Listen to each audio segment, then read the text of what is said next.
तो लोकसभा चुनाव के लिए अब टिकट की दौड़ भी शुरू हो गई है। टिकट पाने के लिए लोग दौड़ लगाने लगे और इसी बीच संसद के उच्च सदन यानी कि राज्यसभा में भी सियासी चेहरों के लिए वैकेंसी खुल गई। 27 फरवरी को राज्यसभा के लिए चुनाव होंगे और सबकी निगाहें यूपी पर है, क्योंकि यहां पर 10 सीटों के लिए चुनाव होंगे और इसके लिए बीजेपी में तेजी से चर्चा का दौर भी तेज है। 10 सीटों में से 9 सदस्य बीजेपी के हैं, लेकिन इस बार विधानसभा में विधायकों की संख्या को देखते हुए बीजेपी के 7 सदस्य ही राज्यसभा पहुंच सकते हैं। अब मंथन इसी बात को लेकर हो रहा है कि 2024 के आम चुनाव से पहले इन 7 चेहरों के जरिए कैसे जातीय और क्षेत्रीय समीकरणों को साधा जाए। ओबीसी समाज के 2 से 3 नेताओं को टिकट मिल सकती है। एससी बिरादरी से आने वाले 1 या फिर 2 नेता इसमें हो सकते हैं।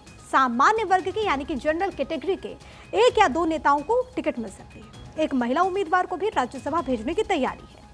और इसी बीच खबर यह है कि बीजेपी ने 4 बड़े चेहरों को टिकट देने का फैसला भी ले लिया। अब इसमें जेपी नड्डा राष्ट्रीय अध्यक्ष हैं भारतीय जनता पार्टी के, बीजेपी के राष्ट्रीय अध्यक्ष को, क्योंकि वो अभी हिमाचल प्रदेश से राज्यसभा सदस्य हैं और उनका कार्यकाल खत्म हो रहा है, इसीलिए कयास ये लगाए जा रहे हैं कि हिमाचल के बीजेपी के लिए राज्यसभा का सदस्य बनाने के बजाय उन्हें यहाँ पर भेजा जा सकता है, यूपी से राज्यसभा में पार्टी भेज दे।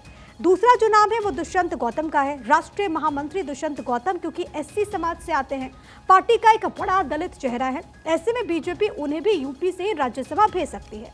इसके अलावा मुख्तार अब्बास नकवी पूर्व केंद्रीय मंत्री, एक और नाम जो चर्चा में है वो पार्टी के सीनियर लीडर और पूर्व केंद्रीय मंत्री मुख्तार अब्बास नकवी का है। मुख्तार को यूपी से राज्यसभा भेजकर बीजेपी मुस्लिम समाज के बीच एक मैसेज दे सकती है। इसके अलावा एक और जाना पहचाना नाम कुमार विश्वास, जो कि जाने माने कवि हैं। यूपी से राज्यसभा जाने वालों में एक नाम इनका भी है, कविराज कुमार विश्वास। अटकलें ये है कि कुमार विश्वास को बीजेपी उच्च सदन में भेज दे।